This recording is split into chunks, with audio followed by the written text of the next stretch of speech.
আমি একটু মাননীয় প্রধানমন্ত্রীকে বলতে চাই, আজকেও আপনার যারা স্ক্রিপ্ট লিখে দিয়েছে এরা কিন্তু প্রাথমিক বিদ্যালয়কে প্রাথমিক বিশ্ববিদ্যালয় বানিয়ে দিয়েছে। সুতরাং আপনাকে বুঝতে হবে যে আপনি কাদের খপ্পরে পড়েছেন। আমরা ভেবেছিলাম আপনি লন্ডনে ছিলেন, আপনাকে নির্যাতন করে দেশের বাইরে পাঠিয়ে দেওয়া হয়েছে, আপনি যেতে বাধ্য হয়েছিলেন এবং সেখানে গিয়ে আপনি অনেক সময় পেয়েছেন, আপনি নিজেকে প্রস্তুত করেছেন।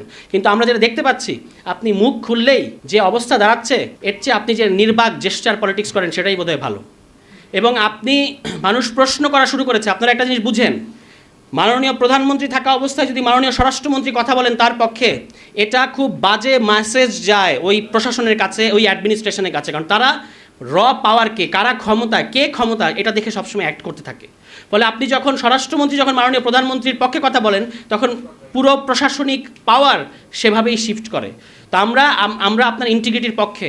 আমরা চাই না বাংলাদেশে বিএনপি তার কোনো ধরনের পতন ঘটুক, কিংবা বিএনপির যে আজকে যে অবস্থা, সেই অবস্থায় বাংলাদেশকে নিয়ে তারা এর আগে আপনারা 2বার বাংলাদেশকে সংকটের মুখে ঠেলে দিয়েছেন। আমরা চাই আপনারা সুশাসন নিশ্চিত করেন।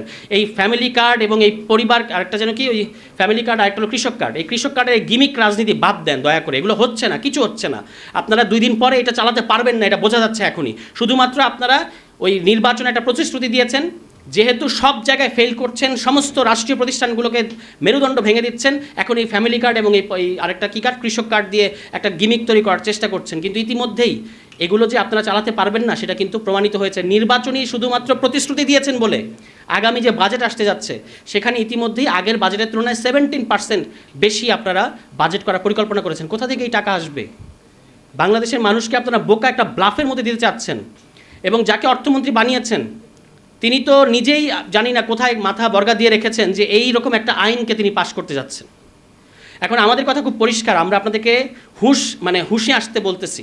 আপনারা ভাবছেন যে এটা আপনাদের একটা রাজনৈতিক দলগুলোর সাথে একটা সম্ভবত একটা পাঙ্গা, আপনারা বাংলাদেশের মানুষকে ক্ষিপ্ত করছেন। এখনই তারা রাস্তায় নামছে না বলে আপনারা ভাববেন না যে তারা রাস্তায় নামবেন না।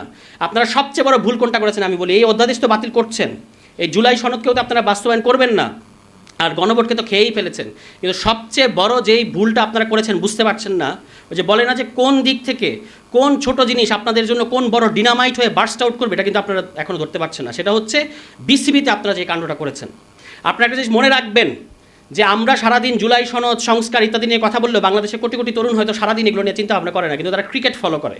এবং সেই ক্রিকেটকে আপনারা যেভাবে বাপের দোয়া ক্রিকেট বা পারিবারিক ক্রিকেট বোর্ডে পরিণত করলেন, স্থায়ী কমিটির 3 জন নেপো কিডসকে ওখানে বসালেন, এই নেপো কিডসদের বিরুদ্ধে নেপালে আন্দোলন হয়েছে এবং তাদেরকে ওখানে বসানোর কারণে সমস্ত স্পটলাইট আপনারা আপনাদের দিকে নিয়ে গেলেন। এবং এর ফলে এখন বাংলাদেশের ওই যে জেনজি তো গেছেই, জেনজি তো এখনও মাঠে আছে, হয়তো কিছুটা ক্লান্ত হয়ে গেছে। এরপরে যে জেন আলফা, তারা দেখলো যে বিএনপি সামান্য একটা বিসিবিকে ছাড়তে চায় না। এবং আপনারা যে নিজেদের দিকে স্পটলাইট নিয়ে গেছেন, এখন পরবর্তীতে কোন দিক থেকে কোন ওয়েভ আসবে তখন কিন্তু আর আমাদের দোষ দিয়েন না যে আমরা আপনাদেরকে সতর্ক করিনি। এখনই সতর্ক করলাম যে বাংলাদেশকে, তরুণদেরকে আপনারা ক্রিকেটের মতো একটা জায়গায় ক্ষিপ্ত করেছেন। এটার খুব ভয়াবহ পরিণতি আপনাদের জন্য অপেক্ষা করবে বলে আমার বিশ্বাস। আর কথা বাড়াবো না, সবাই ভালো থাকবেন। আসসালামু আলাইকুম।